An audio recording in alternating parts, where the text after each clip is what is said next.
Assalamualaikum Kak Ros. Waalaikumsalam warahmatullahi wabarakatuh. Okey ke, jelas ke Kak Ros? Mute kot, tak dengar. Ha? Mic tu. Tak dengar Kak Ros? Oh, sekejap ya, saya pakai earphone je.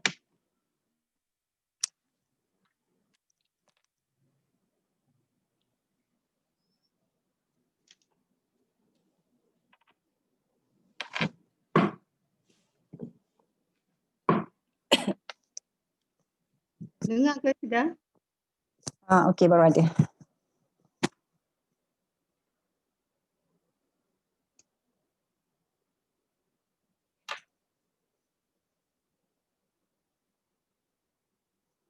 Ustaz tak masuk lagi. Assalamualaikum warahmatullahi wabarakatuh. Semua sahabat-sahabat kita. Assalamualaikum. Harap kita semua bersedia sebab kami meminta maaf lah atas pertukaran masa. Kita kena adjust sedikit pada masa-masa sekarang ni disebabkan ramai anak-anak kita sudah mula belajar online dan terutama ustaz yang kena menguruskan anak dia untuk kuliah online, untuk pembelajaran online.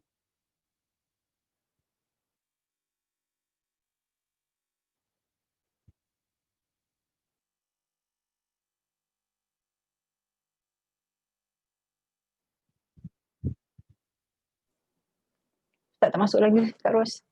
Ya. Kita tunggu sekejap. Oh, belum pukul 11 pun. Assalamualaikum semua. Khabar? Warahmatullahi wabarakatuh. Waalaikumsalam Kak Azul. Oh, lupa makan. Lewat sikit makan hari ni. Breakfast apa tu? Cokodok. Saya Oh, cokodok je. ada ni betul. Anak buat kimchi. Kimchi pula mi apa? Assalamualaikum Kak Ros. Waalaikumsalam warahmatullahi wabarakatuh. Ya, Ustaz. khabar Kak Ros? Sihat? Baik, alhamdulillah. Ustaz apa khabar? Alhamdulillah. Saya duduk balik study tadi. Saya tak perasan dah pukul 11 dah. Tu terlambat sikit, minta maaf ya Kak Ros . Betul. Kak Ros ada kat rumah ke? Ada di rumah ya Ustaz? Perniagaan jalan macam biasa? Tak. Dia macam biasa kami tak dibenarkan buka kedai Ustaz. Ustaz, sebentar. Assalamualaikum Ustaz, Kak Syida ni. Salam Kak Syida. Sebentar Kak Syida nak rakam nak Facebook live kejap ya. Kejap. Sebelum start. Kejap ya. Oh, kita ada buat Facebook live ya Syida? InsyaAllah. Dan percubaan lagi ni. Facebook Syida ke? Ya Kak Ros, nanti saya share link dia. Okey.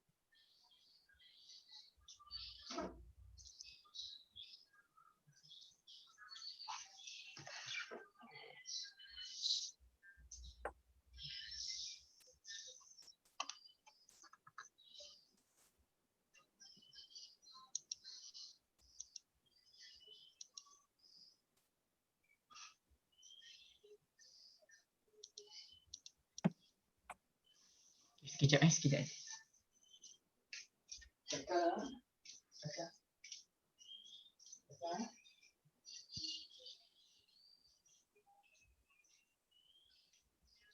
Boleh Syida? Kejap.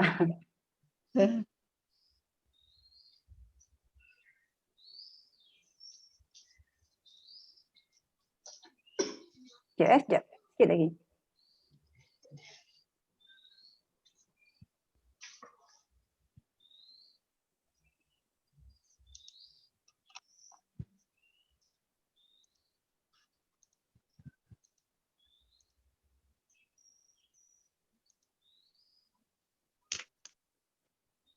Okey Ustaz, boleh start dah.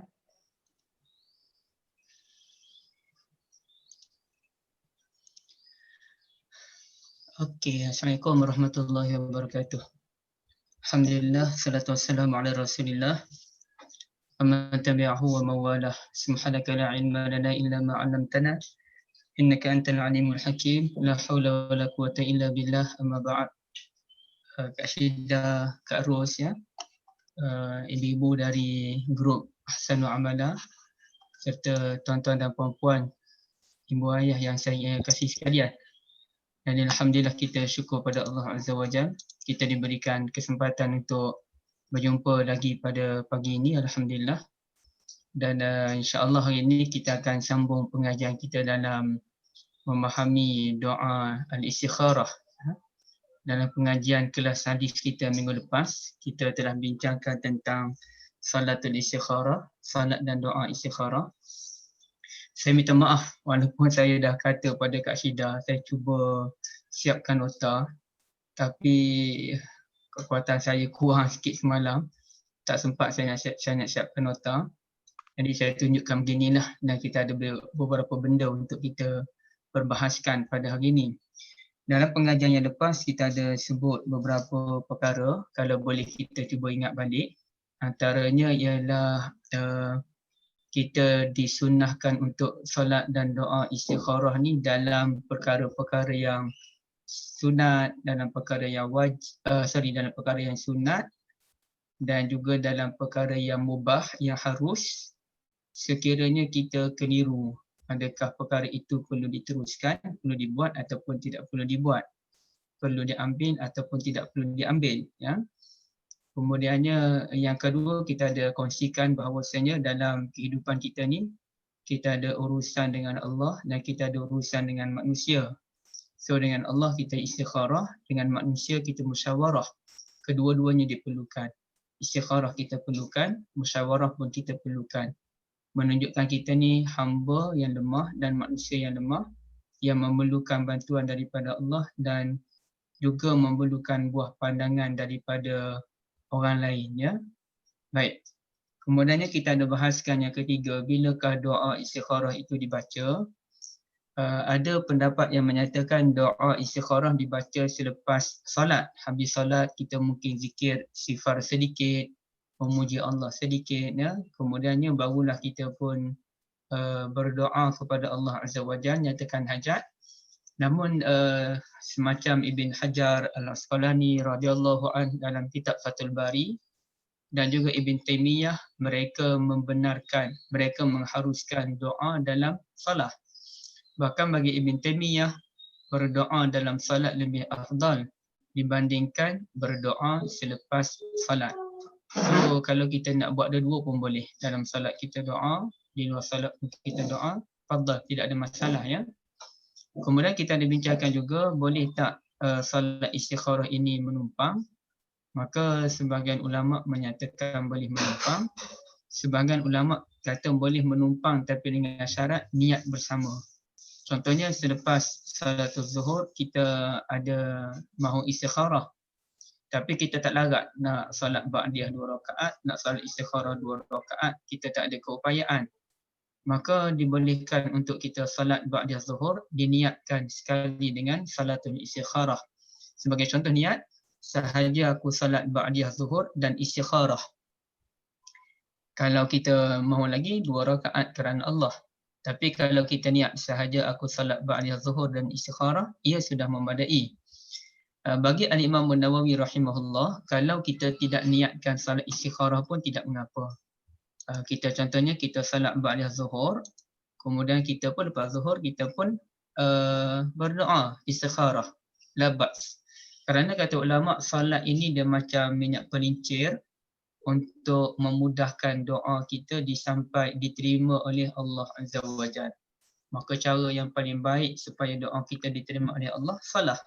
Kata Allah Azza wa Jalla dalam beberapa ayat, antaranya 2 kali dalam surah Baqarah, wasta'inu bis-sabri was-salah, ataupun ya ayyuhallazina amanu ista'inu bis-sabri was-salah, mohon ampun dengan sabar dan juga dengan salah.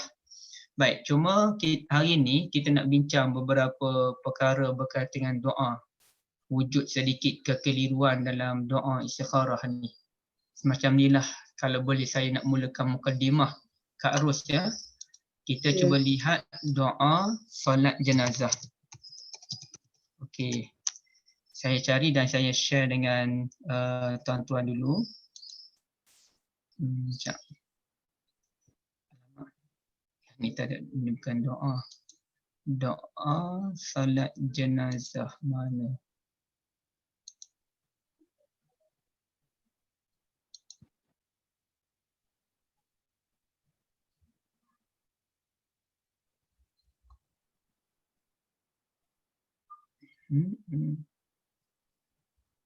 Okey. Okey, saya tutup dulu yang ni. Saya share doa salat jenazah sekejap bagi kita clear dulu. Faham dulu isu dia. Mana doa salat jenazah ni?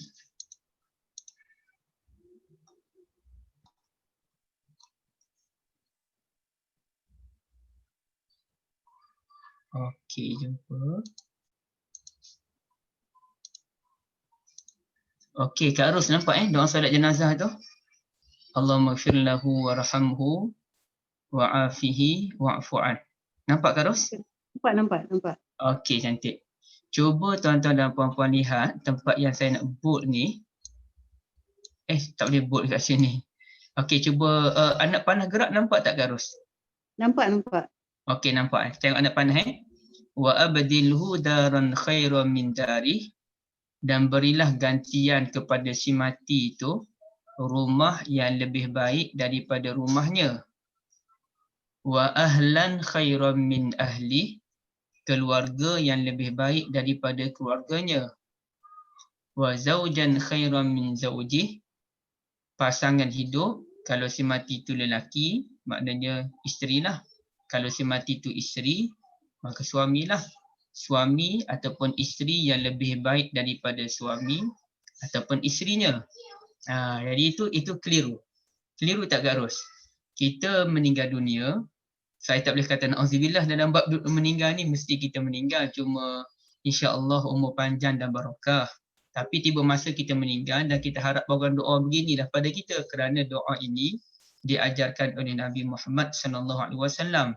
Lalu orang doalah, ampuni dia, kasihilah dia, berikan dia kesejahteraan, muliakan tempat tinggal dia, sebagainya tu. Kemudian sampai yang ini, dan berilah dia gantian rumah yang lebih baik daripada rumahnya sekarang, keluarga yang lebih baik daripada keluarganya sekarang, isteri ataupun suami yang lebih baik daripada isteri dan suaminya sekarang. Alamak, keliru. Macam mana kita doa agar si mati dapat isteri ataupun suami yang lebih baik daripada kita? Kita ni, contohlah yang meninggal tu suami kita. Kita doa agar suami kita mendapat isteri yang lebih baik daripada kita. Isteri suami kita tu kita lah kan? Begitulah sebaliknya. Begitu sebaliknya. Jadi ini benda yang mengelirukan, dipanggil al-mushkil fi du'a. Kemuskilan dalam doa yang mesti kita uruskan dengan baik. Jadi sepanjang pembacaan saya, tuan-tuan dan puan-puan yang saya kasihi, maksud doa ini begini.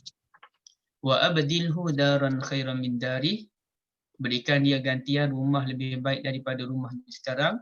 Artinya jadikan kubur tempat tinggal dia sekarang ni ialah tempat yang cantik, tempat yang indah, tempat yang menenangkan, Wa ahlan khairan min ahli, wa zawjan khairan min zawjih, artinya kurniakanlah kepada si mati keluarganya yang sekarang ataupun pasangan hidupnya yang sekarang menjadi lebih baik. Maknanya kita doa agar si mati ni isterinya atau suaminya menjadi lebih baik, keluarganya sendiri pun menjadi lebih baik. Jadi maksudnya begitu, selepas berlaku kematian dia, keluarganya pun berubah menjadi makin baik, menjadi makin baik. Jadi bukanlah kita mendoakan agar pasangan kita mendapat pasangan lain yang lebih baik daripada kita. Tetapi sebenarnya kita mendoakan agar kita menjadi lebih baik dan akhirnya kita akan bersama dengan pasangan kita di syurga nanti. Itu maksud doa yang diajarkan oleh Nabi SAW. Dia mengelirukan, dia muskil. Maka untuk menghilangkan kemuskilan ini, kita kena rujuk kepada segmen atau syarahan daripada alim ulama. Ataupun kalau tuan-tuan dan puan-puan biasa dengan ayat ini. Izinkan saya untuk pergi satu tempat lagi. Nak bagi faham dulu.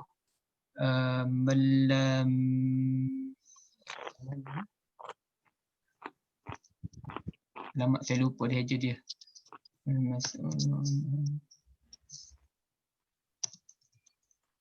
Sekejap ya Kak Rasai.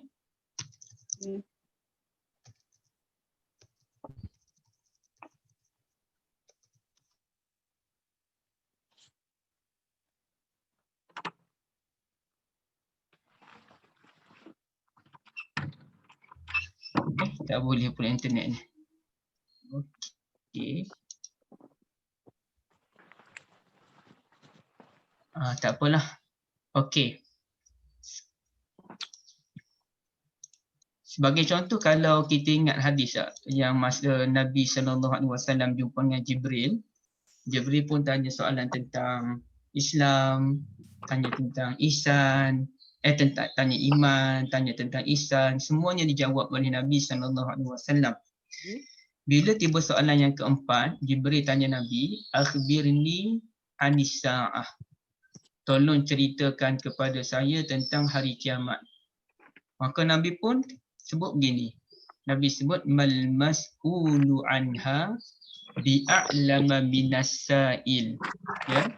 Mal mas'ulu anha bi'a'lama minas sa'il. Tidaklah orang yang ditanya lebih tahu daripada orang yang bertanya.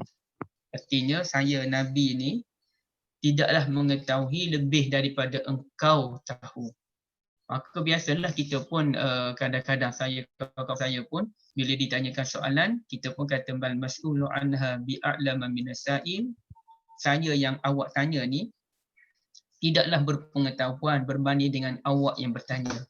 Yang bertanya itu sebenarnya lebih berilmu.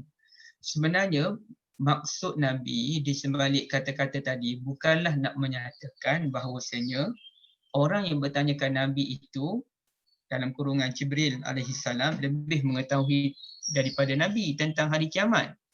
Kerana tiada siapa pun yang mengetahui tentang kiamat, bila berlaku kiamat dan sebagainya melainkan Allah Azza wa Jalla. Tapi itu merupakan bahasa kiasan Nabi SAW, bahasa berlembut. Contohlah kadang-kadang ada orang jumpa dengan kita dan orang sebut dia ni orang baik. Orang tu dia perkenalkan kita kepada orang lain. Dia kata orang ni orang baik. Kita pun malu, kita pun kata tak adalah, dia lebih baik daripada saya. Padahal sebenarnya itu bunga-bunga bahasa. Kita bersantun dengan dia, dia pun bersantun dengan kita.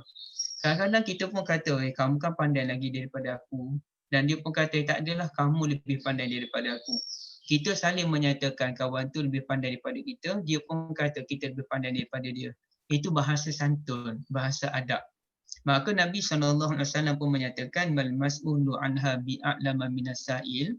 Tidaklah orang yang ditanya lebih tahu daripada orang yang bertanya. Kata ulama, maksud sebenarnya ialah saya dan awak dua-dua tak tahu. Ya, saya dan tuan yang bertanya dua-dua tak tahu bilakah berlakunya kiamat. Tapi dengan bahasa santun Nabi menyatakan tidaklah saya lebih tahu daripada awak yang bertanya. Baik, itu dipanggil kemusykilan dalam hadis, dalam doa. Banyak lagi lah, saya pun bercadang nanti ada masa kesempatan kita nak kaji semua doa yang ada dalam Quran dan kita dah cuba nak cari apakah benda-benda yang muskil dalam doa. Saya dah ada dalam beberapa poin. Doa yang kita duk baca tu kita faham begini. Tapi ada sebagian ulama yang membuat kajian lain, dia faham doa itu dalam bentuk yang lain. So kalau kita dapat memahami benda ni dengan lebih baik, insya-Allah kita akan berdoa dengan lebih perasaan yang lain lagi lah. Baik, sekarang ni cuba kita lihat dalam doa istikharah ni.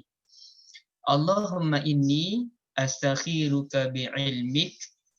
Okey, itu permulaan dia. Allahumma inni astakhiruka bi'ilmik wa astaqdiruka biqudratik. Ya Allah, sesungguhnya saya memohon petunjuk kepada Engkau dengan pengetahuan Engkau. Okey, satu. Wa astaqdiruka biqudratik, dan saya memohon kekuatan, kudrah ataupun ketetapan daripada Engkau dengan kudrah yang ada pada Engkau. Baik. Jadi perkara yang pertama, tuan-tuan dan puan-puan yang saya kasihi, kita nak faham dahulu perkataan wa astaqdiruka, ya, wa astaqdiruka biqudratik. Saya tak dapat nak boot sini ni, agak sukar lah. Boleh tak saya tukar tempat lain, tapi tempat lain ni dia bahasa Arab yang penuh lah. Sebab saya payah nak bold dia. Sekejap saya, okey, saya buka yang ni Okey, sini. Okey, cuba lihat. Tapi dia tak ada teks bahasa Melayu. So, cuba tuan-tuan dan puan-puan beri perhatiankanlah apa yang saya nak sebutkan ini. Okey, sebut. Allahumma inni astakhiruka bi'ilmik. Okey, nampak saya buat Kak Arus, nampak Nampak. Okey, saya Allahumma inni astakhiruka bi'ilmik, kasih Kak Arus. Sesungguhnya aku memohon kepada engkau petunjuk daripada engkau dengan ilmu engkau. Wa astaqdiruka biqudratik, dan aku memohon kudrah engkau, aku memohon ketetapan daripada engkau dengan kudrah engkau. Okey, wa astaqdiruka ni dia asal perkataan qadara. Jadi dia ada kaitan kudrah itulah.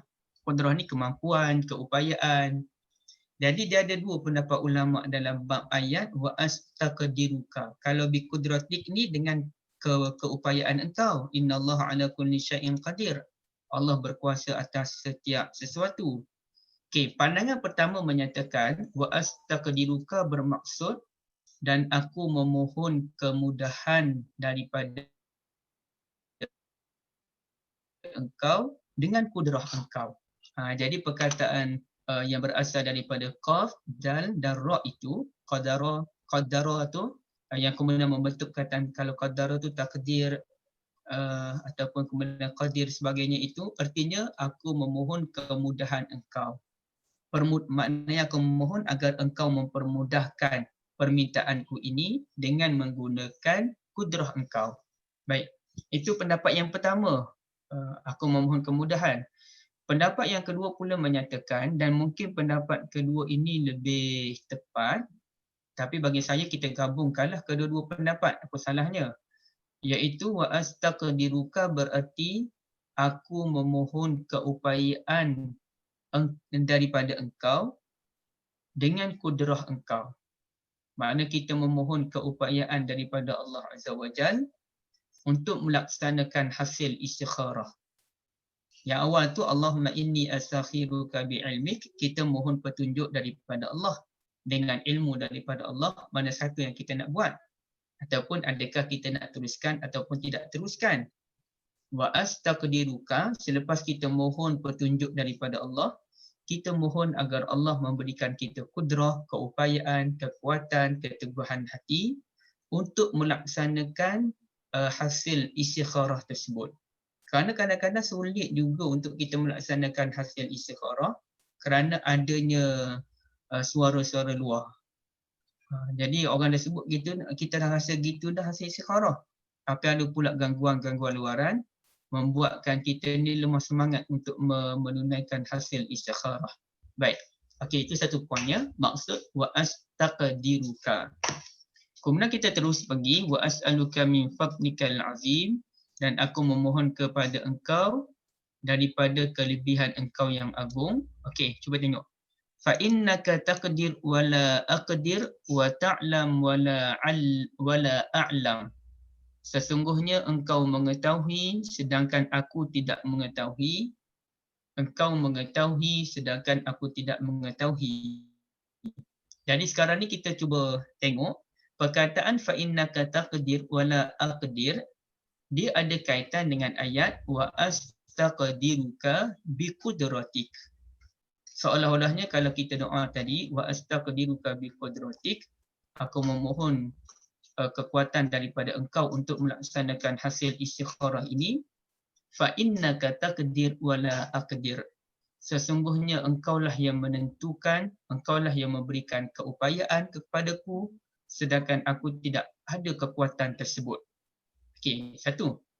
Manakala ayat wa ta'lam wa la a'lam itu ada kaitan dengan ayat Allahumma inni astakhiruka bi'ilmik. Allahumma inni astakhiruka bi'ilmik, ya Allah aku memohon petunjuk kepada engkau dengan ilmu engkau. Kenapa? Kenapa aku mohon petunjuk kepada engkau dengan ilmu engkau? Wa ta'lam wa la a'lam, saya baca a'lam pula.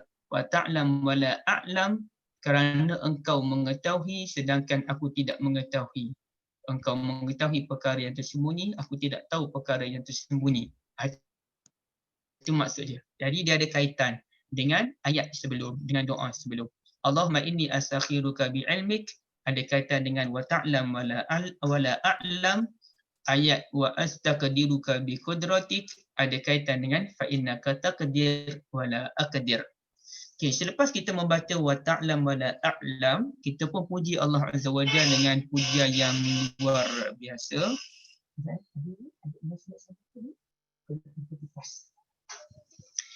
Iaitu wa anta 'allamul ghuyub, dan engkaulah yang benar-benar mengetahui perkara yang tersembunyi.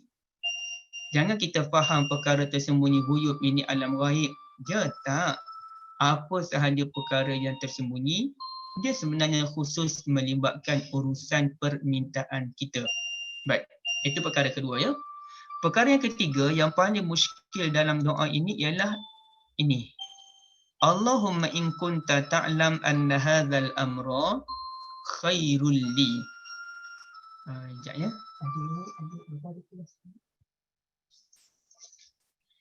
Ya Allah, jika engkau mengetahui bahawa sekiranya urusan ini baik untuk aku, ya. Ya Allah, sekiranya engkau mengetahui bahawa urusan ini baik untuk aku. Dan cuba tuan-tuan dan puan-puan tengok pula yang bawah tu. Wa in kunta ta'lam anna hadzal amra syarrul li, dan jika engkau mengetahui bahawa urusan itu buruk untuk aku. Jadi ayat tu dia macam bunyi syak ataupun adanya keraguan. Satu, ya Allah jika engkau tahu urusan itu baik untukku. Jadi ada perkataan jika. Jika engkau tahu urusan itu baik untuk aku, maka permudahkanlah. Wa in kunta ta'lam anna hadzal amra syarrul li, tetapi jika engkau mengetahui bahawa urusan itu buruk untuk aku, maka jauhkanlah. Jadi kenapa kita kata jika engkau tahu, sedangkan Allah memang tahu. Jika engkau tahu bahawa benda itu baik, kenapa kita kata jika tu sedangkan Allah memang tahu benda itu baik ataupun benda itu tak baik? Jadi itu benda yang agak mengelirukan ulama ya. Jadi apa maksud sebenar di sebalik perkataan jika? Sebenarnya tuan-tuan dan puan-puan sekalian, sebab itulah perkara yang penting dalam memahami hadis Nabi sallallahu alaihi wasallam, termasuk doa. Doa ni dia termasuk hadis Nabi lah. Mau tak mau kita kena faham juga kaedah bahasa Arab. Bagi orang yang pakar dalam bahasa Arab, tak semestinya orang Arab dia faham benda ni. Tapi bagi orang yang mengkaji bahasa Arab, mereka menyatakan bahawa kaedah ini biasa digunakan dalam percakapan mereka untuk menunjukkan kelebihan yang wujud pada diri seseorang itu. Ya. Jadi saya pun tak tahu ada tak kaedah itu digunakan dalam bahasa Melayu. Sebagai contoh, kita jumpa dengan seseorang, kita pun kata, kalau kamu pandai, ajarkanlah saya. Sebenarnya kita tahu dia pandai, cuma kita guna bahasa, kalau kamu pandai, kalau kamu tahu, kongsikanlah maklumat itu. Dalam keadaan kita tahu bahawa dia memang tahu tentang maklumat tersebut. Ya? Jika puan pandai memasak, ajarkanlah saya memasak.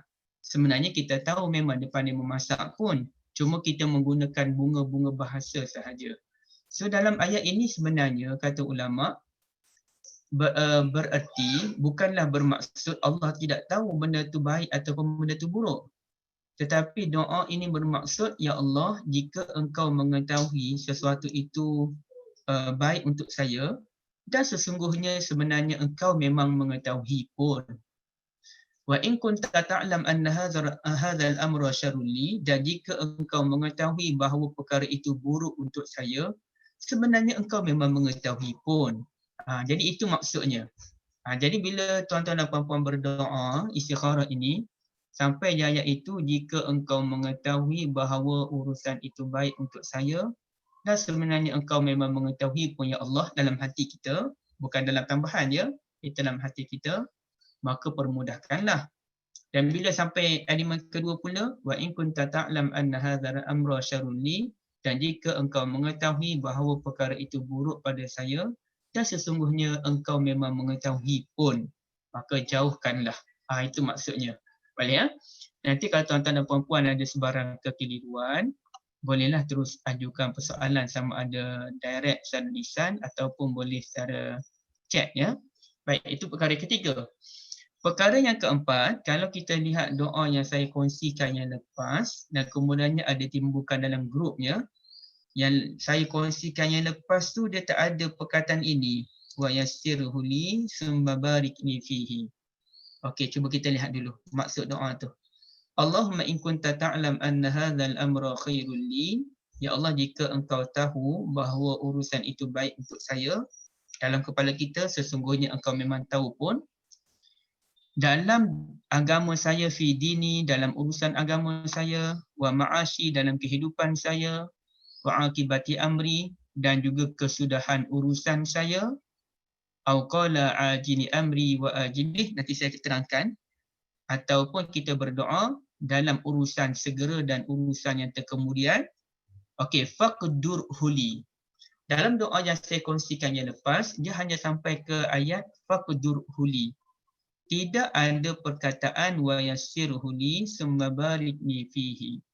Faqdurhu li berarti maka tentukanlah perkara yang baik itu untuk saya.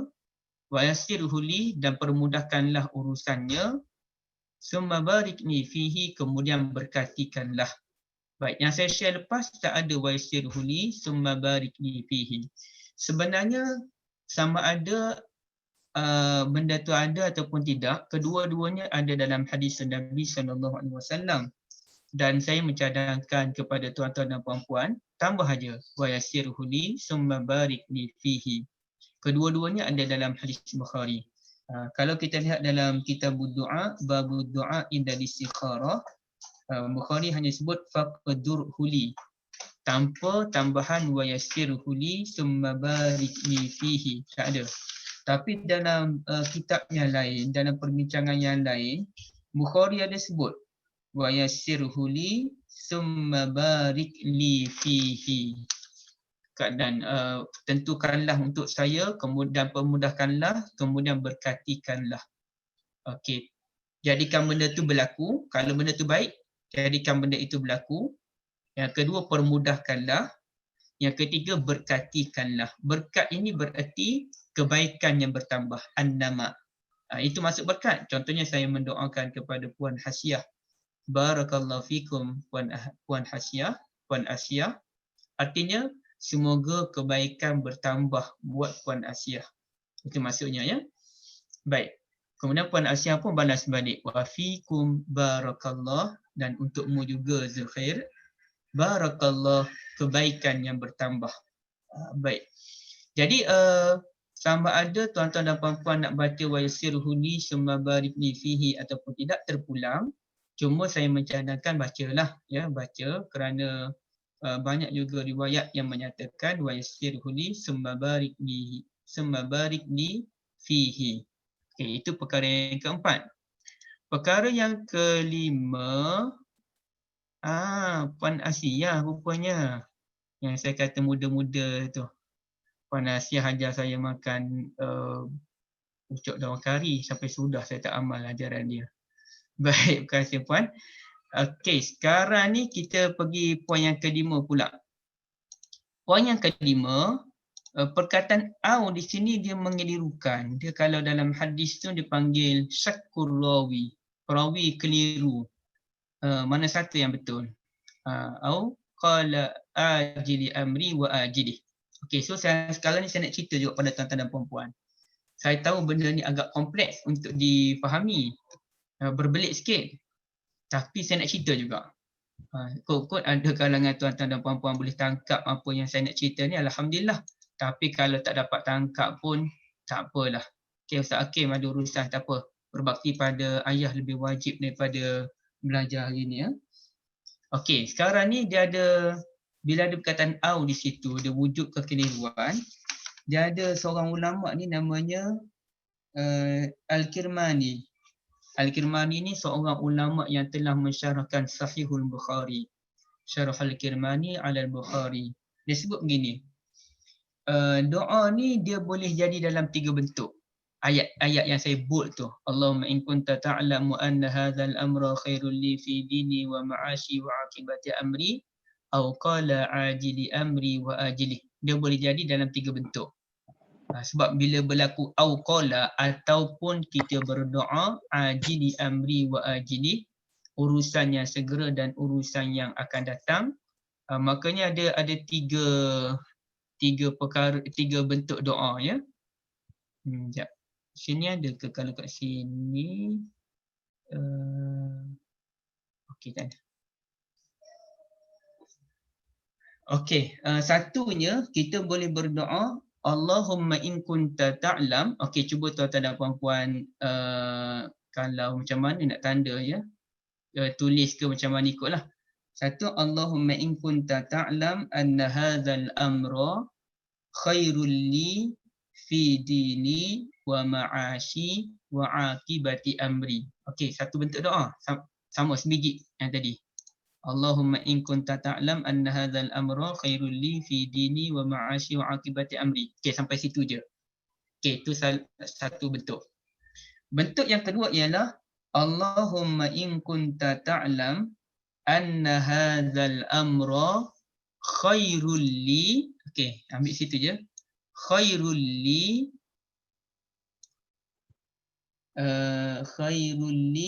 fi ajili amri wa ajilih. Okey, saya buat yang ni dulu. Allahumma in kunta ta'lam anna hadzal amra khairul li fi ajilihi. Macam mana nak buat dua-dua ni?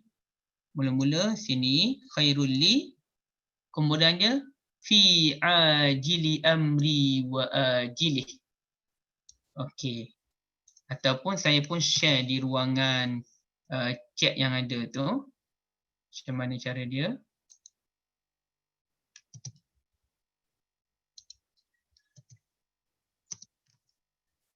Okey, saya sediakan juga di ruangan chat ya. Ini bentuk yang kedua. Okey. Allahumma in kunta ta'lam anna hadzal amra khairul li fi ajili amri wa ajilih. Ya Allah, jika engkau mengetahui bahawa urusan itu baik untuk saya, sama ada segera ataupun lambat, maka permudahkanlah. Okey, itu yang kedua ya. Itu bentuk yang kedua. Yang ketiga, Allahumma in kunta ta'lam anna hadzal amra khairul li. Okey, situ saya pun share di ruangan chat juga. Khairul li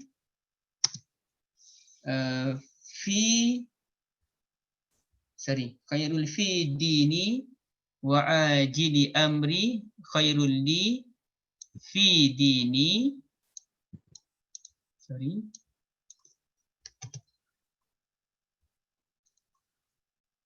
Tuan-tuan dan puan-puan boleh tengok di ruangan chat yang ada. Fi dini ajili amri wa ajilih. Fi dini wa ajili amri wa ajilih.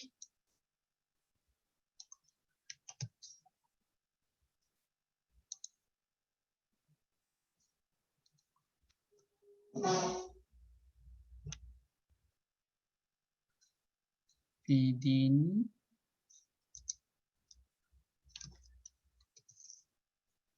Okey, baik. Semua tu ada dalam ruangan chat. Oh, Puan Razimah cadang screenshot je. Okay, terima kasih. Allahumma in kunta ta'lam anna hadzal amra khairul li fi dini wa ajili amri wa ajilih. Ada yang cadang begitu. Jadi terpulanlah tuan-tuan dan puan-puan sekalian ya. Untuk mudah ambil je ni. Allahumma in kunta ta'lam anna hadzal amra khairul li fi dini wa ma'ashi wa akibati amri. Tapi siapa yang nak ambil cara yang kedua? Allahumma in kunta ta'lam anna hadzal amra khairul li fi ajili amri wa ajili. Atau siapa yang nak ambil cara yang ketiga? Allahumma in kunta ta'lam anna hadzal amra khairul li fi dini wa ajili amri wa ajilih faqdurhu li wa yassirhu li thumma barik li fi. Okey, itu perkara yang keempat ya dalam bab doa ni. Perkara yang kelima dalam bab doa ini ialah, kita tengok dulu dia punya terjemahan, wa in kunta ta'lam anna hadzal amra syarrun li fi dini wa ma'ashi wa akibati amri. Ini pun samalah dengan doa yang tadi boleh dia mengikut 3 cara tadi. Jika engkau mengetahui bahawa urusan itu buruk untuk saya dalam agama, dalam kehidupan dan dalam kesudahan urusan saya, okey, fasrifhu anni wasrifni an, maka jauhkanlah dia urusan tadi daripada saya dan jauhkan saya daripada dia. Waqdur liyal khaira haitsu kana, dan tentukanlah yang baik-baik sahaja untuk saya di mana saya berada. Summa ardini. Perkataan summa ardini ni juga boleh dibaca summa raddini bih. Ada antara dua ya. Summa ardini ataupun saya tulis di ruangan chat, boleh juga dibaca summa raddini bih. Raddini bih. Okey, dua-dua boleh baca ya. Summa ardini ataupun summa raddini bih. Jangan kelirulah tuan-tuan dan puan-puan ya. Kadang-kadang kita duk baca doa tu kita keliru tentang baris. Boleh jadi sebenarnya dua-dua boleh. Contohnya kalau kita dengar orang bersin dan orang tu sebut alhamdulillah, kita pun doakan dia yarhamukallah ataupun yarhamukillah. Jadi kita sebut yarhamu, bunyi mu tu kan. Yarhamu, semoga kamu rahim, dikasihi oleh Allah. Baik. Yarhamu ke yarham? Ada yang baca yarhamukallah, ada yang baca yarhamkallah. Dari mana yang betul sebenarnya? Yarhamukallah ataupun yarhamkallah? Jawabnya kedua-duanya boleh diterima. Yarhamkallah dalam bentuk yang jazam boleh, yarhamukallah dalam bentuk fi'il mudhari' pun boleh. Dua-dua tidak ada masalah ya. Bacalah mana satu pun. Yarhamkallah, kadang-kadang kita baca yarhamkallah, yarhamkillah, kadang-kadang kita baca yarhamukallah, yarhamukillah. Tidak ada masalah. Baik, perkara yang kelima, timbul isunya sebenarnya bila kita kena sebut hajat tu. Kalau kita lihat hadis ni, dia sebut summa ardini, kemudian redailah saya. Okey, baik. Summa ardini, kemudian jadikanlah saya orang yang diredha. Silap. Kemudian jadikanlah saya orang yang redha dengan keputusan tersebut. Contohlah kita ni istikharah. Dalam yang lepas tu kita istikharah dalam bab perkahwinan sebagai contoh kan. Nak boleh menantu lah. Nak boleh menantu Kak Ros. Nak boleh menantu sebagai contoh. Kak Ros dah ada berapa orang menantu dah? 6 Ustaz. 6? 6 ya. Masya Allah. Ada lagi ke? Tak ada dah. InsyaAllah. Tak ada dah? Okey, Ya, bukan contoh Kak Ros lah. Kak Ros dah 6 dah. Cucu pun dah berapa ramai dah? 14. Masya Allah. Kak Ros umur berapa? Lupa dah saya. Itu Kak Ros lebih tahu dah. 65. Tua setahun daripada mak saya. Mak saya pada sini hari ni. Cucu mak saya berapa tak tahu, tak ingat dah. 8, 9 lah. Baik. Jadi masa tu kita nak pilih menantu sebagai contoh kan. Kita ni ada 2 orang pilihan menantu. Contohlah, contoh. Satu nama, nak letak nama Ros dengan Syida tak boleh pula marah orang kat sini. Contoh nama lain, kita ambil contoh nama yang popular lah. Zainab dengan Ummu Kulsum. Seorang nama Zainab, seorang nama Ummu Kulsum. Kita ni sebelum istikharah, kita memang berkenal dengan Zainab dah. Dua-dua baik. Cuma dengan Zainab tu kita rasa macam dia masuk sikit. Dia sembang dia, gelak dia tu macam okey lah dengan kita kan. Baik, tapi bila kita istikharah, kemudiannya suami kita pun istikharah, anak kita pun istikharah, mesyuarat keluarlah dia punya pro and con dia tu. Macam-macam, tak adalah mesyuarat detail sangat tapi sembanglah hati ke hati. Jatuh ke Ummu Kulsum. Kita istikharah pun kita pun rasa tenang. Tengok lepas istikharah tu, tengok je gambar Ummu Kulsum. Ya Allah, kenapalah teringat-ingat pada Ummu Kulsum ni. Ya, ataupun kita rasa jatuh hati dengan Ummu Kulsum. Sedangkan sebelum tu kita ni rapat dengan Zainab ni dua-dua baik, alhamdulillah dua-dua baik, cuma kita nak tentukan mana lebih sesuai untuk anak lelaki kita, tu je. Ya, kita dah check dah dua-dua baik, mana lebih sesuai. Dengan Zainab memang kita rapat, tapi hasil istikharah kita nampak ke Ummu Kulsum. Jadi kita pun jadi berat hati juga kan Kak Ros kan? Dah rapat dengan Zainab, dah tiba-tiba istikharah pun dah menunjukkan ke arah Ummu Kulsum, kita tak tahu. Tapi setakat hati kita tu berat ke Ummu Kulsum selepas istikharah, maka berat. Disebabkan Allah tahu bahawa kita kadang-kadang timbul perasaan berat hati selepas istikharah, maka doa tu wujud. Summa ardini ataupun summa raddini bih, kemudian jadikanlah saya orang yang redha, yang puas hati terhadap hasil istikharah. Bukannya nak lawan juga, tak ada. Dah istikharah bukan main lagi sampai 7 hari 7 malam berturut-turut. Baca Quran dah 30 juzuk dah, nak doa pada Allah. Tapi tak nak ikut keputusan yang dicetuskan oleh Allah Azza wa Jalla. Jadi tak bolehlah begitu. Suami kita istikharah pun nampak Ummu Kulsum, anak kita istikharah pun nampak Ummu Kulsum. Maka nak tak nak kita kena memilih Ummu Kulsum. Summa ardini, jadikanlah saya orang yang redha dengan keputusan Allah Azza wa Jalla. Okey. Itu maksud summa ardini. Perkara yang keenam maksudnya wa yusammi hajatahu, kemudian kita pun sebut hajat kita. Ini mengelirukan sedikit. Sebenarnya kita sebut hajat tu bila? Habis semua tu ke ataupun masa mana kita sebut hajat? Ini benda yang mengelirukan. Saya akan kongsikan dengan tuan-tuan dan puan-puan sekalian 3 pendapat ulama. Ya, 3 pendapat ulama. Pendapat yang pertama, bila kita lihat ayat ini, cuba lihat ayat yang saya nak buat ni. Allahumma in kunta ta'lam anna hadzal amra, dengan ayat wa in kunta ta'lam anna hadzal amra. Ya Allah, jika engkau mengetahui bahawa urusan ini baik ataupun jika engkau mengetahui bahawa urusan ini buruk tu kan. Okey. Masa inilah kita hadirkan hajat kita tu dalam minda kita ataupun dalam hati kita. Okey, kita sekarang ni istikharahnya apa dia? Kak Ros dapat 2 tawaran projek untuk menyediakan baju sekolah. Tapi Kak Ros tak mampu dua-dua. Contohlah, Kak Ros mampu ya, 3 pun mampu. Contoh saja Kak Ros ya. Kak Ros dapat 2 projek besar. Tapi Kak Ros kata Kak Ros tak mampu dah, nak dua, satu je boleh. Tapi dua-dua tawaran okey. Dua-dua kawan baik kita, dua-dua okey tawaran. Yang ni tawar harga boleh tahan, yang ni pun tawar harga boleh tahan. Maka kita pun nak istikharah mana satu projek kita nak ni. Projek A ke projek B. Tengok-tengok ambil projek A, batal pula projek dia punya kontrak dia. Nah, ya Kak Ros kan. Maka kita pun doa. Masa doa tu Allahumma in kunta ta'lam anna hadzal amra, ya Allah jika engkau mengetahui bahawa urusan ini, dalam kepala tu hadir dah, dalam hati tu hadir. Iaitu aku ni projek A ke projek B. Dalam hati kita tu. Engkau mengetahui bahawa A pun bagi projek pada aku, B pun bagi projek pada aku, tapi aku tak tahu mana satu yang terbaik, lebih baik dalam bab agama. Walaupun projek tu projek niaga kain, tapi dah ada urusan keagamaan.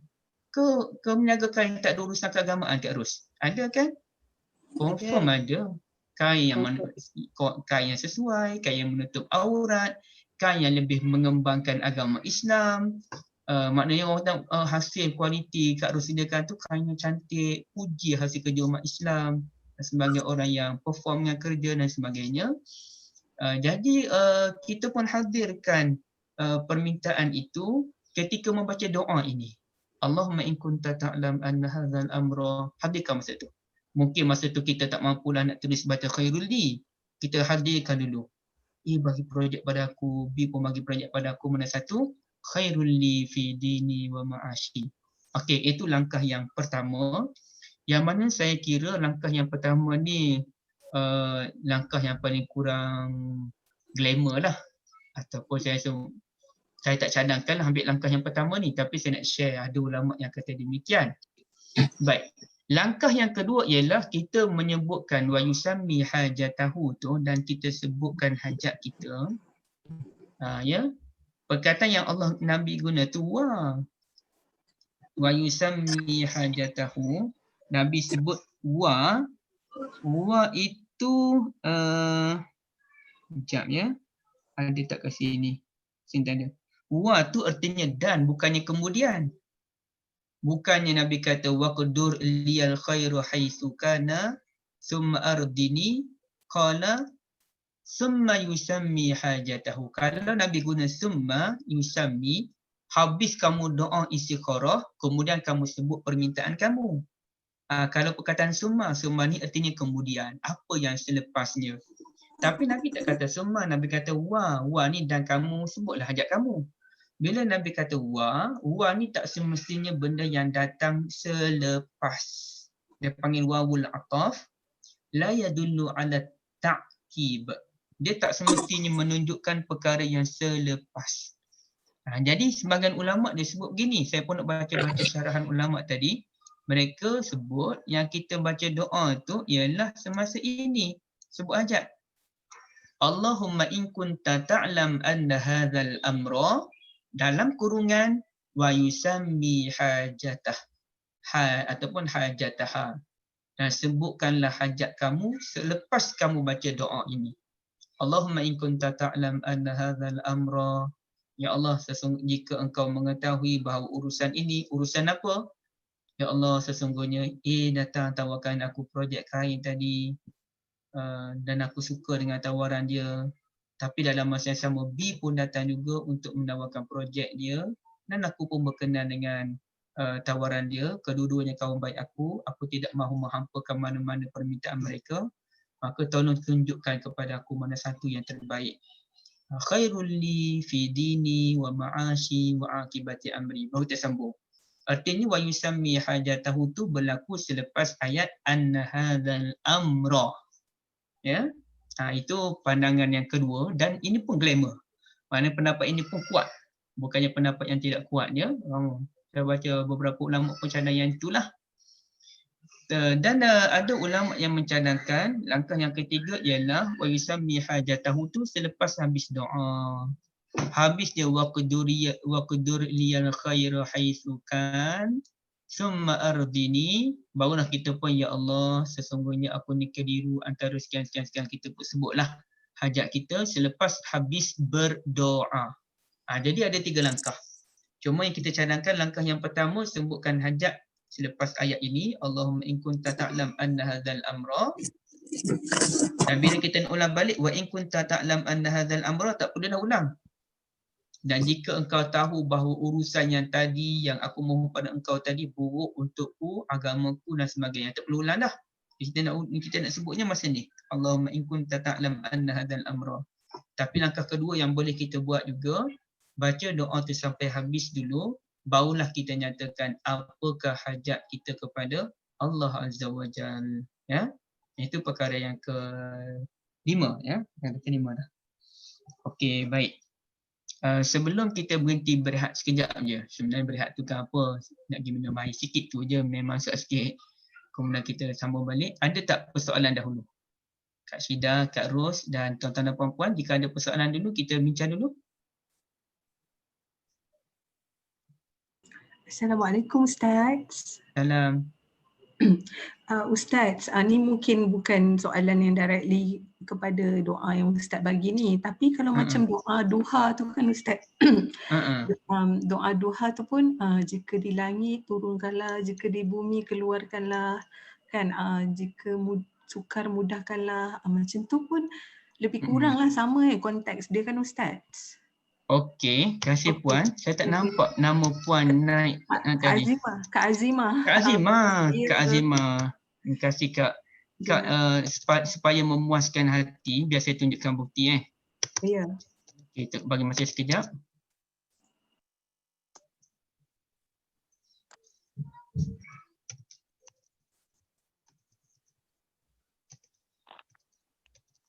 Okey, ada soalan lain dulu sebelum saya respon soalan Kak Azimah?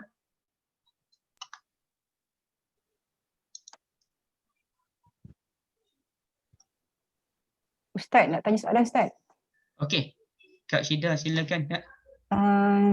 Jika kita sampaikan hajat kita dalam sujud-sujud solat kita lah kan, boleh ke macam tu Ustaz? Macam kita dah hajat kan, tapi kita masa sujud tu kita minta dekat Allah, kita mohon pada Allah. Tapi tak adalah doa daripada istikharah tu, tapi hajat kita tu. Macam tu boleh ke Ustaz? Okey, kita minta dalam ni lah, dalam sujud. Okey Kak, tak ada masalah sebab memang terang-terangan dah orang panggil apa, Nabi SAW menyatakan bahawasanya berdoa dalam sujud tu tempat yang paling makbul. So kalau Kak sebut hajat Kak dalam sujud, tak ada masalah. Dia dalam solat ni ada dua tempat yang paling tinggi kedudukan untuk berdoa. Tanpa menafikan tempat lain pun ada ya. Iaitu satu ketika sujud, itu yang paling tinggi kedudukan. Dan yang kedua ialah ketika sebelum memberikan salam. Tasyahudil akhir sebelum memberikan salam. So tidak ada masalah Kak ya? Ustaz, Terima kasih Ustaz. macam Okey. sambungan persoalan Kak Ros minggu lepas, sekiranya Okey. kita telah istikharah dan selepas musyawarah dan kita menerima, kita membuat keputusan melaksanakan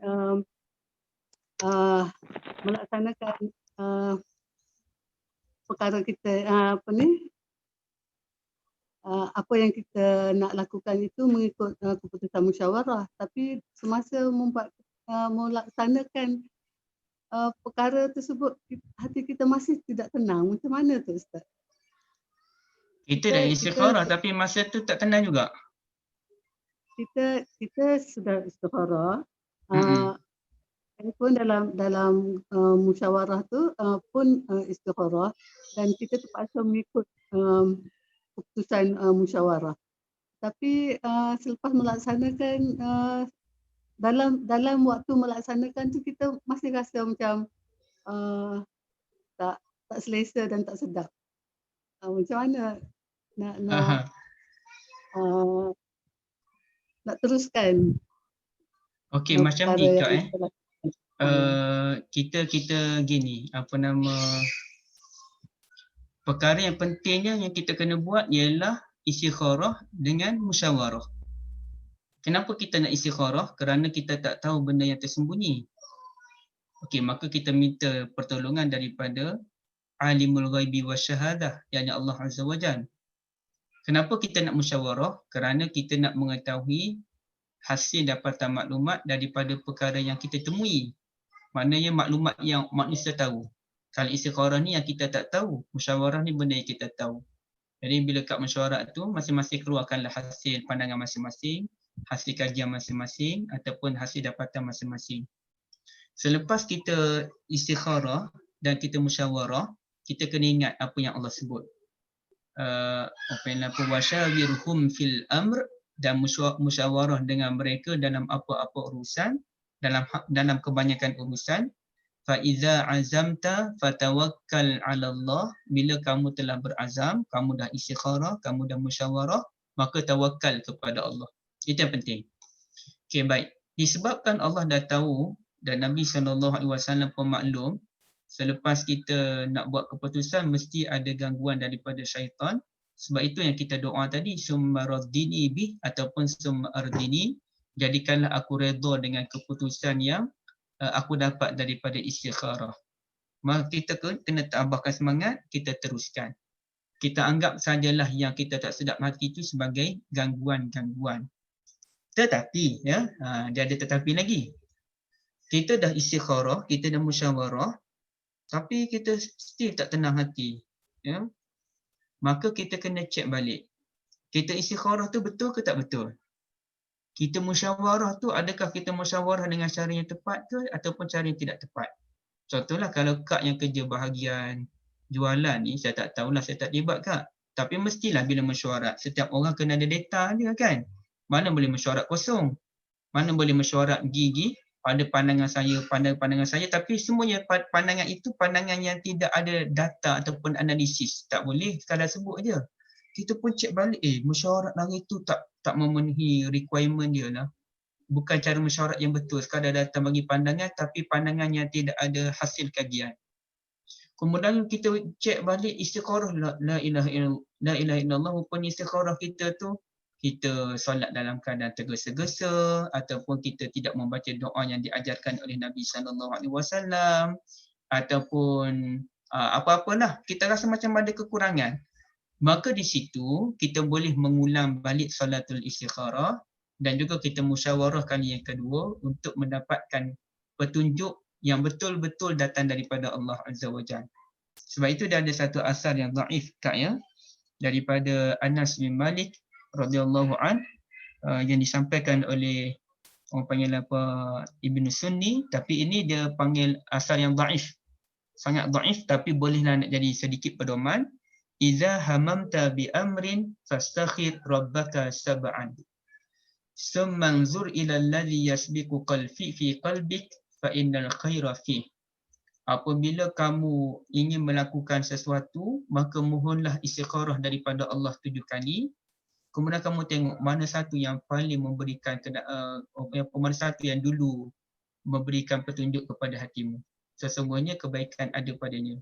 Tapi poin saya ialah istikharah tu boleh berlaku beberapa kali.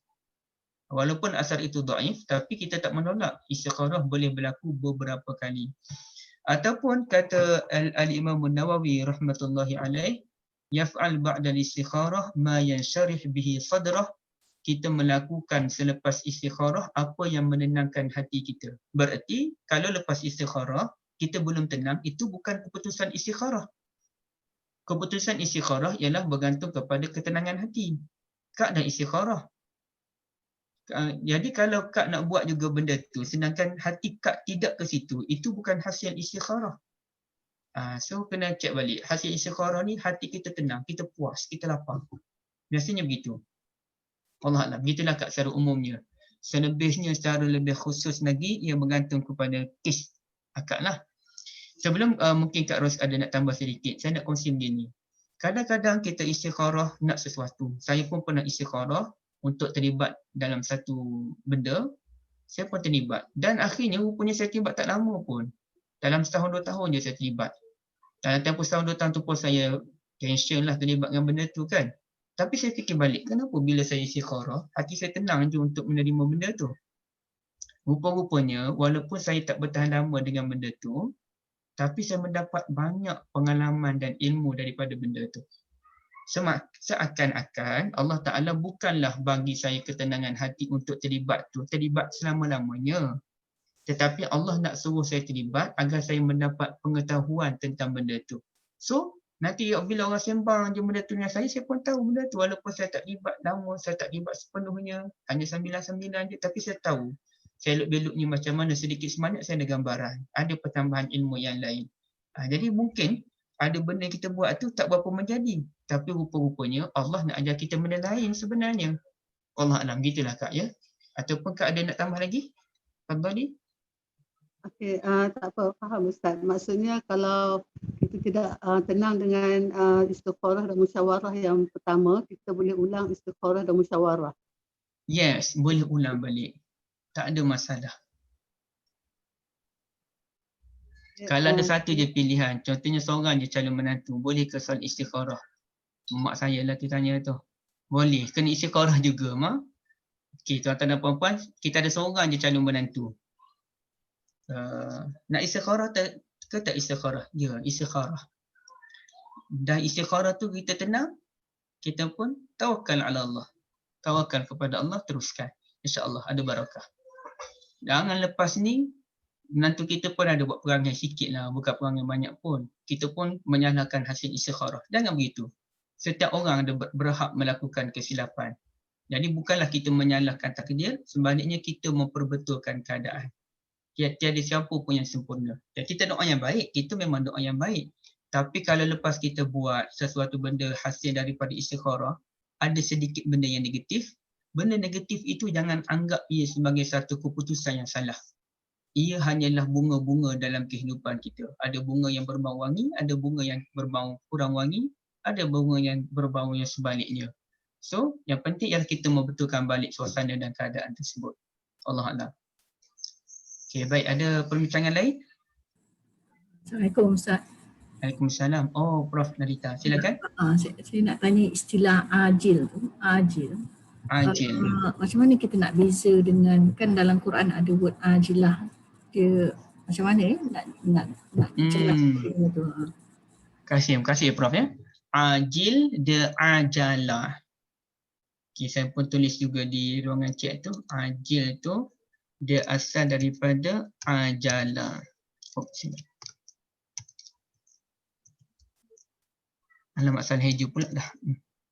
Okey, ajala. Kemudiannya ada perkataan ajil. Ajala ni artinya benda yang segera, ya, benda yang segera. Boleh jadi juga benda yang kalau ajil orang yang segera, ataupun boleh juga difahami orang yang tergopoh gapah. Kalau al-musta'jil, ya, al-musta'jil ni orang yang tergopoh gapah untuk melakukan satu benda dan kita tak bolehlah jadi macam tu. Jadi kalau kita sebut dalam kes doa, ajil, benda yang segera, maknanya benda yang terdekat. Kalau ajil, dia sama dengan ajal. Ajal ni biasanya benda yang jauh, benda yang hujung. Ajal ni benda yang penghujung. So kalau ajilihi, benda yang hujung, benda yang segera dan benda yang hujung. Tapi kalau orang, ajil dengan musta'jil, artinya orang yang tergopoh gapah untuk mendapatkan hasil yang segera. So kita tak nak jadi al-musta'jil. Kata Allah kepada Nabi Musa, Nabi Musa ni tergopoh gapah untuk pergi ke Tur Saina bagi beribadah kepada Allah. Ketika itu Nabi Musa bawa 40 orang kaum dia yang terpilih. Waqtara Musa qaumahu 70 rajulan limiqatina, 70 orang, saya silap.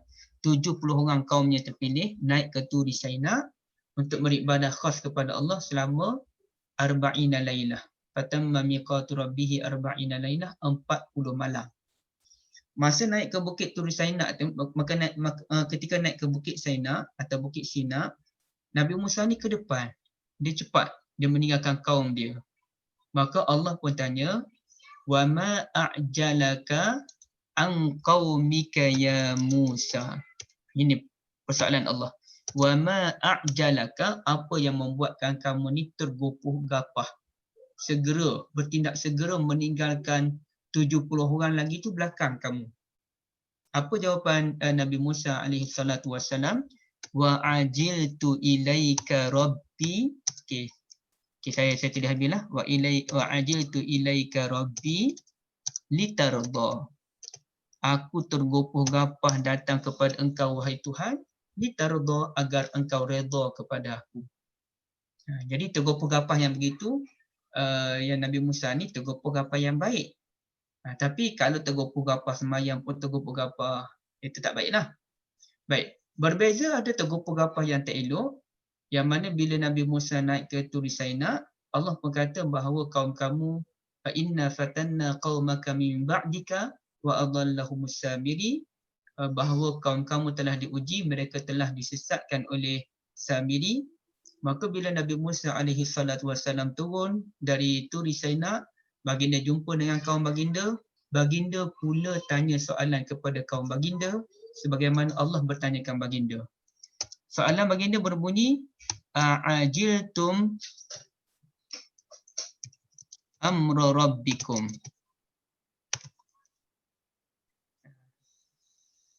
A'ajiltum amra rabbikum, adakah kamu makna tergopoh gapah meninggalkan urusan Tuhan, meninggalkan ajaran-ajaran Tuhan? Cepat sangat kamu ni meninggalkan ajaran Tuhan. Baru saja Allah selamatkan kamu daripada Firaun, cepat sangat kamu ni berubah hati, pergi sembah pula patung anak berhala, patung anak lembu. Jadi persoalan Allah kepada Nabi Musa, kenapa kamu tergopoh gapah? Itu Nabi Musa tergopoh gapah dia benda yang baik untuk mendapat redha Allah. Nabi Musa pula tanya kaum dia kemudiannya, a'ajiltum amra rabbikum, kenapa kamu cepat sangat berubah? Dulunya baru je Allah selamatkan kamu dari Firaun, kamu masuk pula sembah pula patung. Sebelum ni kamu sembah Firaun, sekarang kamu sembah patung pula. Itulah perkataan ajala, Prof, ya. Allah Allah. Terima kasih Ustaz. Sama. Okey, ada persoalan lain?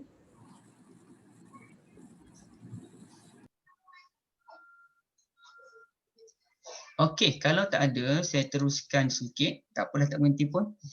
Okey, dalam hadis ini, kita nak tengok dia punya kesimpulan-kesimpulan daripada hadis ini. Saya tutuplah yang ni.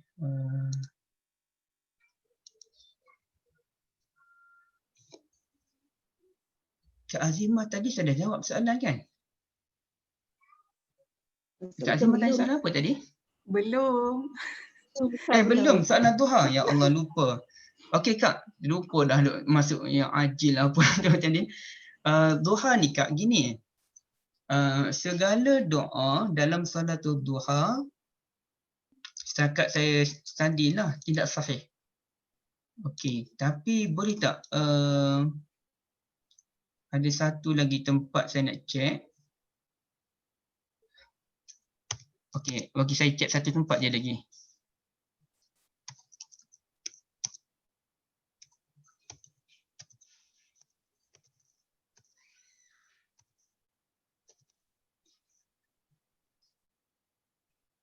Okey, setakat saya bacalah Kak Azimah ya.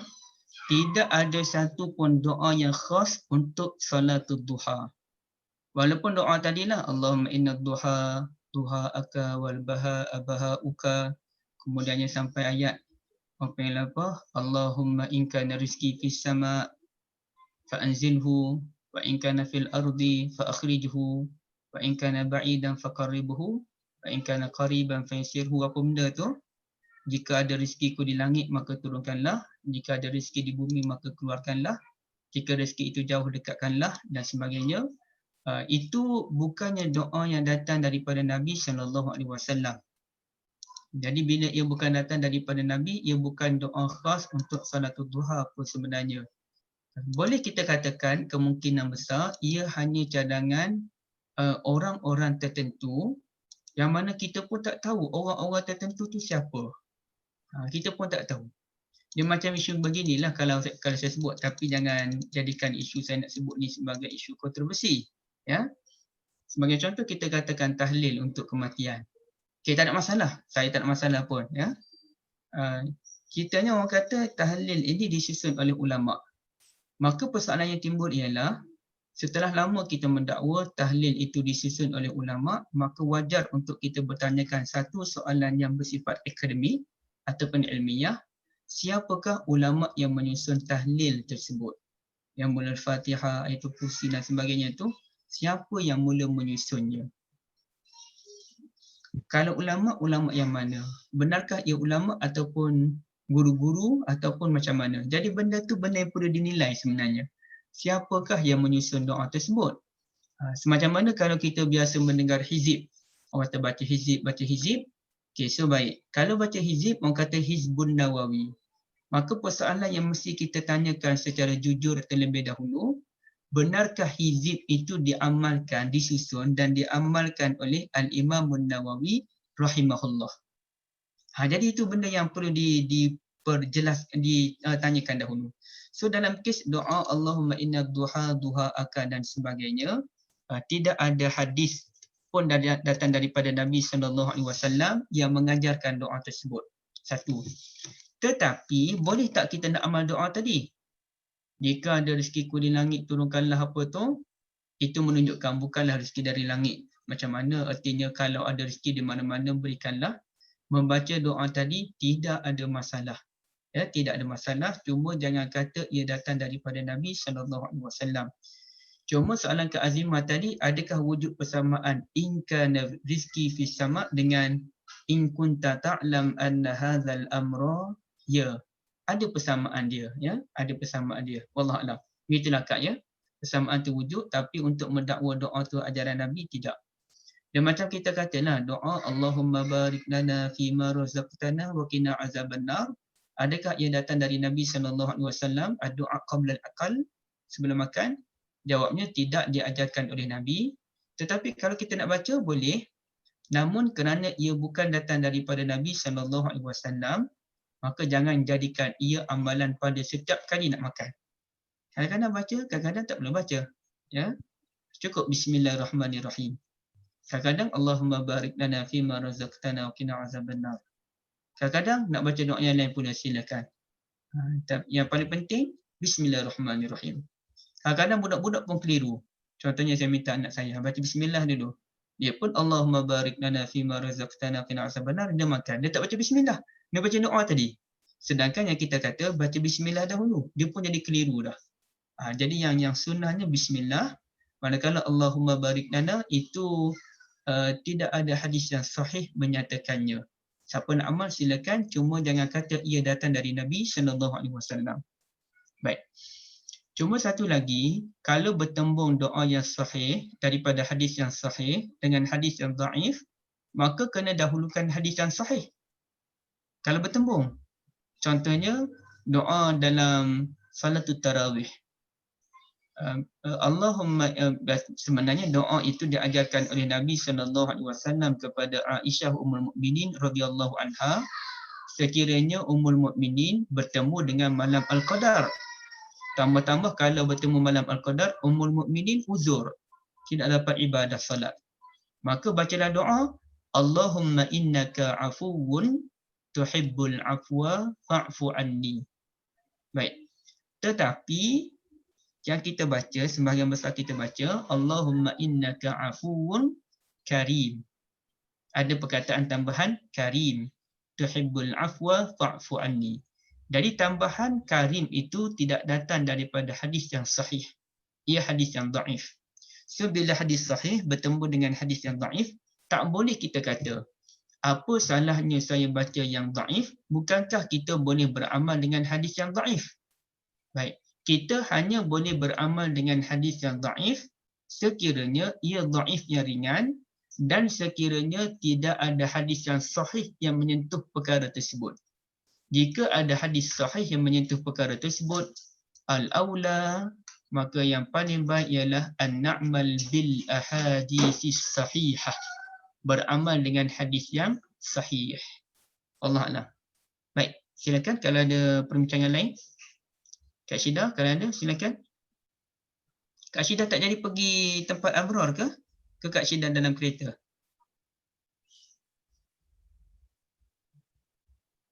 Oh, tak ada Kak Syida. Baik.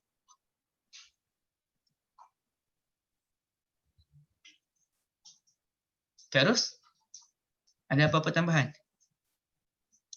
Tak ada Ustaz, teruskanlah.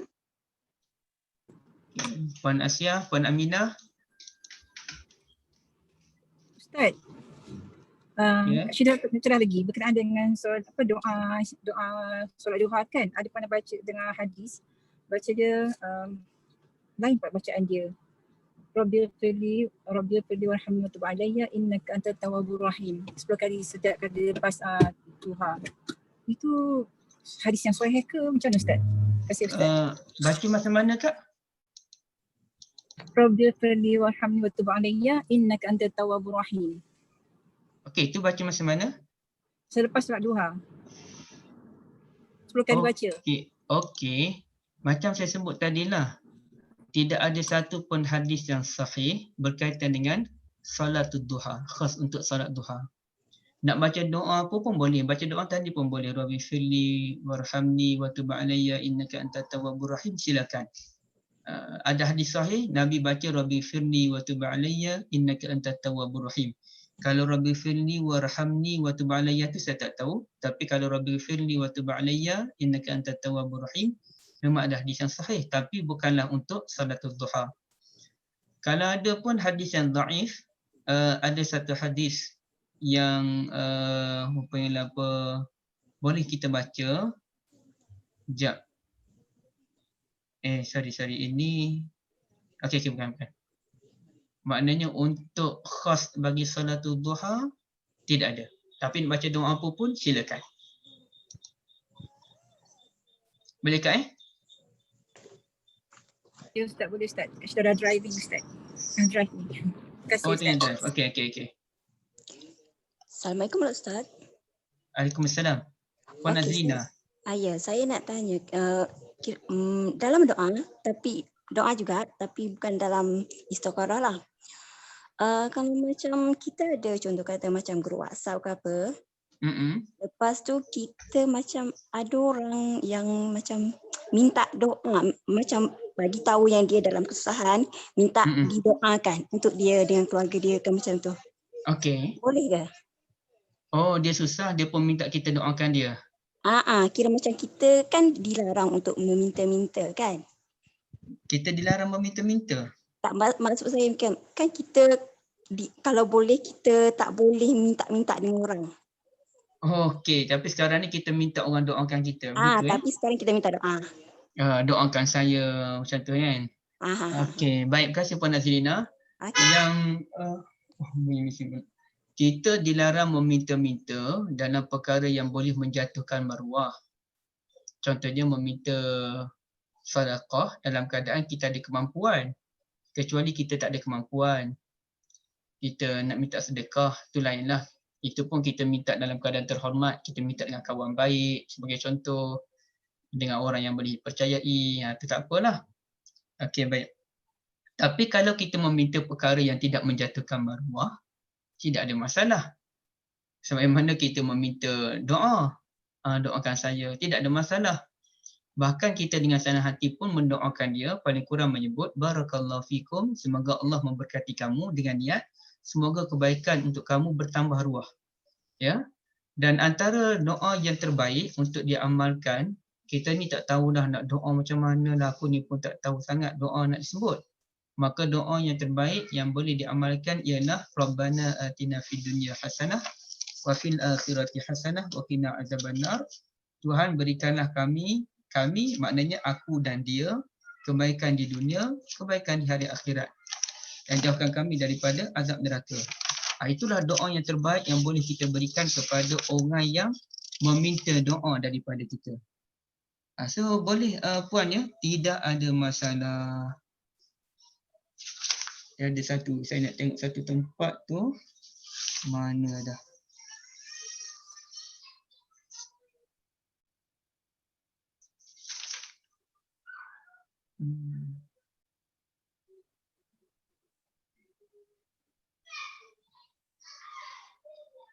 Okey, ini cerita dia puan ya. Saya ada jumpa dalam kitab Fathul Bari ni. Okey, ada satu hadis diceritakan oleh Abdul Salam Abu Talut.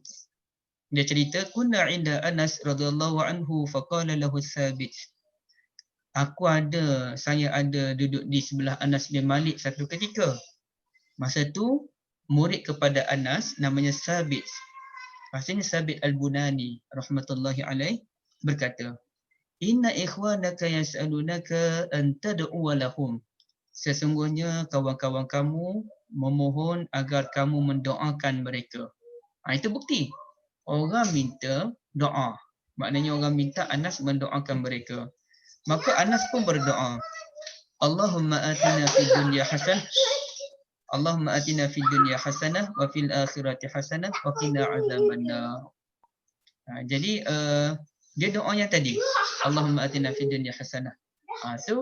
Tidak ada masalah tuan ya meminta doa daripada orang lain, dan kita pun boleh minta orang lain mendoakan kita, terutamanya kenalan-kenalan kita, orang-orang yang saleh, dan doa yang paling barakah doa ibu ayah kita. Tapi kalau ibu ayah kita dah tak ada, maka doa keluarga kita, suami, isteri, anak-anak, kawan-kawan baik, orang-orang yang saleh, insya-Allah.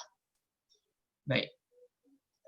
Puan Siti Hajar, Waalaikumsalam warahmatullahi. Bagaimana dengan bacaan ratib? Adakah ia boleh diamalkan? Ratib maksud puan tu la ilaha illallah ke?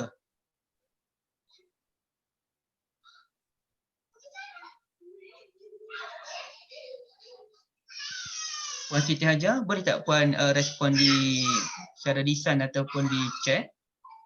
Ratib yang maksud puan tu adakah la ilaha illallah tahlil itu ataupun apa sebenarnya?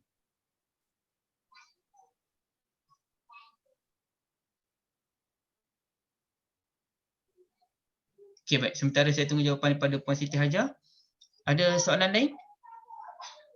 Ratib seperti Ratibul Haddad. Begini puan ya, saya tak boleh nak komen lebih.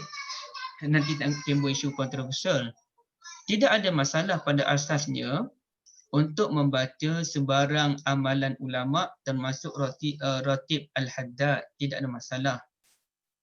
Cuma dalam kehidupan kita ni kita kena faham dalam beribadah. Nombor satu, perkara yang patut kita amalkan ialah Al-Quran. Itu nombor satu, level yang paling tinggi. Memperbanyakkan bacaan Al-Quran. Level yang kedua ialah kalau Quran seluruhnya itu dianggap sebagai zikir dan doa. Level yang kedua membaca zikir-zikir yang diajarkan oleh Nabi Muhammad sallallahu alaihi wasallam. Level yang ketiga Quran dengan zikir Nabi tadi boleh dikatakan satu level lah. Cuma Quran nombor 1 rujukan dia. Hadis ni rujukan nombor 2. Tapi sebenarnya hadis ini menjelaskan Al-Quran.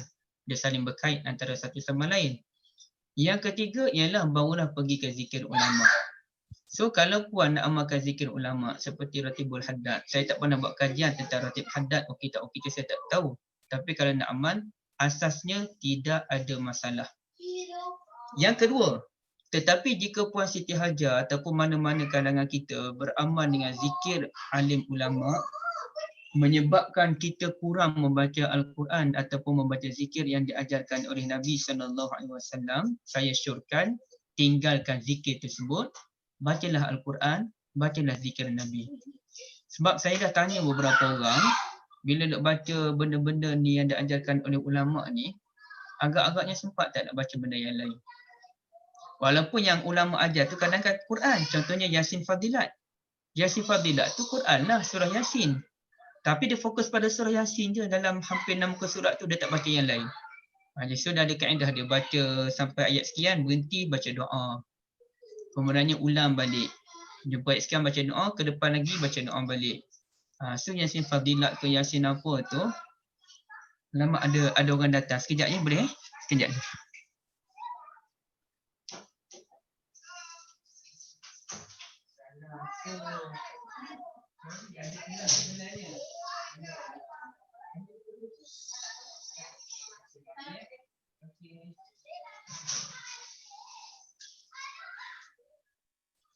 Assalamualaikum. Siapa-siapa yang ada soalan lagi boleh kemukakan.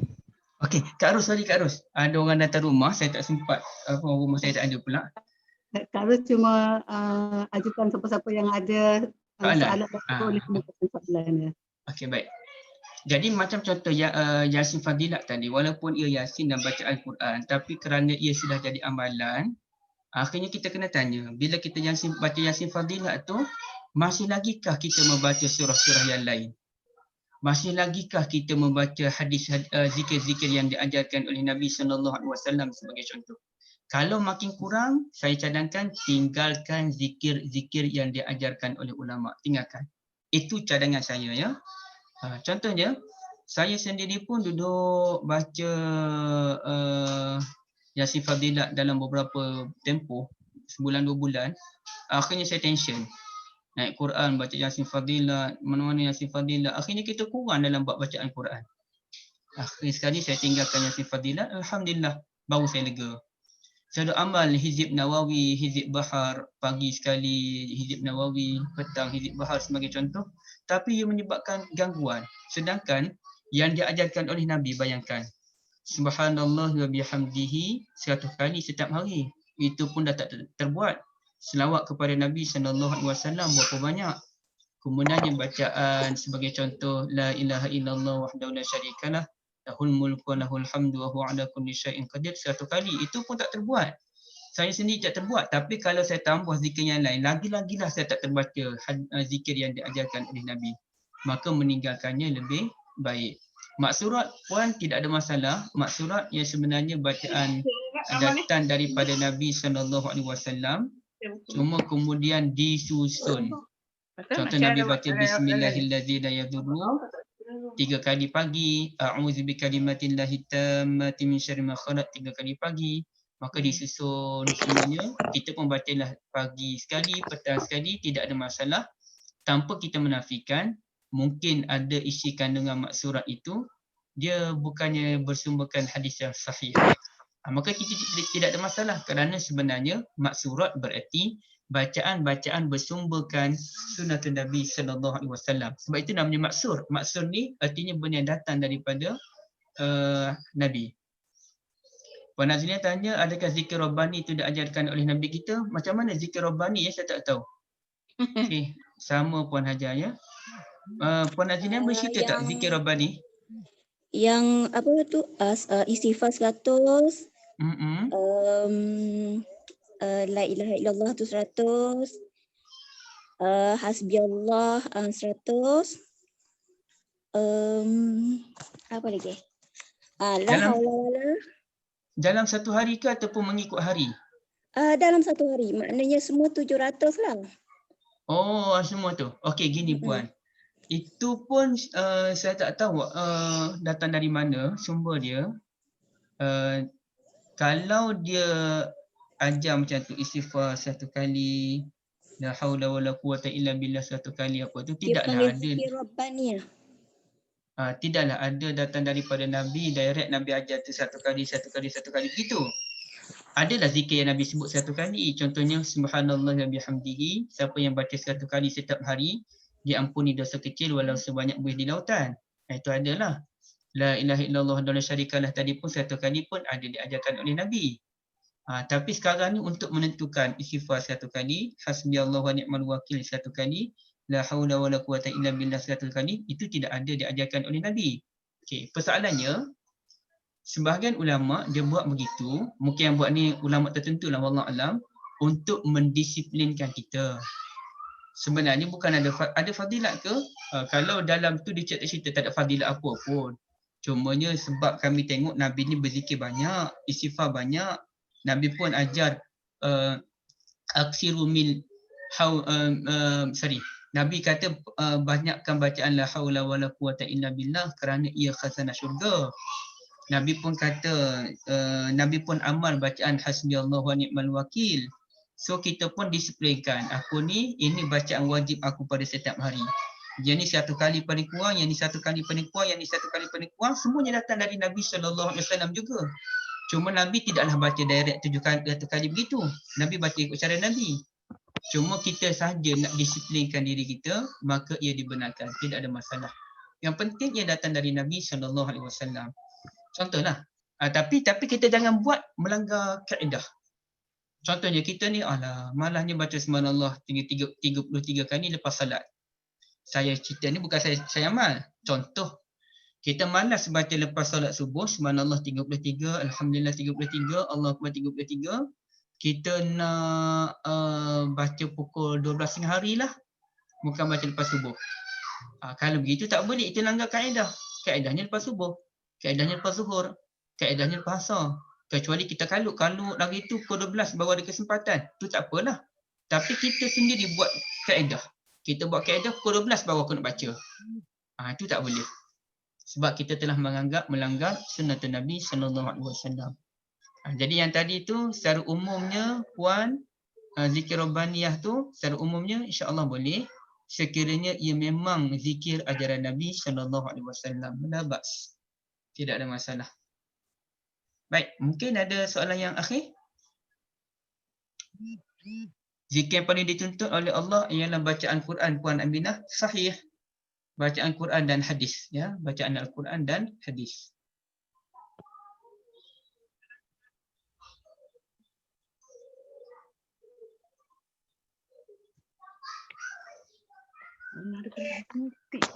Okey, tak ada. Okey, kalau tak ada, izinkan saya buat rumus ringkas sahaja. So yang pentingnya sekarang ni kita nak amal solat istikharah. Itu yang penting, ya. Tak apa-apa sekalian. Kita nak amal salatul istikharah dalam perkara-perkara yang mengedurangkan kita, walaupun perkara itu tidaklah perkara yang terlalu besar. Tapi janganlah perkara kecil nak makan pun ketika istikharah, tidak. Contoh nak memulakan sesuatu yang kita tak tahu benda tu elok tak elok, istikharah. Ataupun contohnya pihak universiti, contohnya di tempat Profesor Norita nak buka tak buka USIM, nak buat mesyuarat ni, dan Prof pun terlibat dalam mesyuarat, istikharah dulu. Sekurang-kurangnya dengan istikharah tu membantu kita untuk bermesyuarat dengan baik. Kita tak boleh katalah saya ada istikharah, hasilnya sekian-sekian, tak boleh kata begitu. Orang lain pun mungkin istikharah juga. Tapi ceritanya dengan istikharah insya-Allah ia memberikan ketenangan dan insya-Allah kita boleh menghadapi mesyuarat dengan baik. Tetapi kita juga nyatakan jika ia memerlukan segera, maka tak apa, kita tidak solat pun, yang penting kita doa istikharah. Tak sempat dah, mesyuarat pukul 3 dah. So tak apa, kita doa istikharah tanpa solat. Cuma kalau solat itu yang terbaik. Ataupun lepas solat zuhur, kita kalut lepas solat zuhur je kita memang terus nak mesyuarat, tidak sempat salatul ba'diyah. Lepas solat zuhur kita pun baca doa istikharah. Sambil berjalan ke, sambil bawa kereta tu ke, kita baca doa istikharah. dan kita mohon kepada Allah Azza wa Jalla, ataupun dalam mesyuarat tu kita istikharah, mohon doa daripada Allah Azza wa Jalla untuk memudahkan, menunjukkan manakah keputusan yang terbaik. So istikharah melambangkan kita ni hamba yang tunduk kepada Allah Azza wa Jalla. Mudah-mudahan Allah akan membantu urusan tuan-tuan dan puan-puan kita semua, insya-Allah. Allah alam, Kak Ros. So ucap terima kasih. Barakallahu fikum. Assalamualaikum warahmatullahi wabarakatuh, Ustaz. Tak dengar suara Kak Ros. Anas.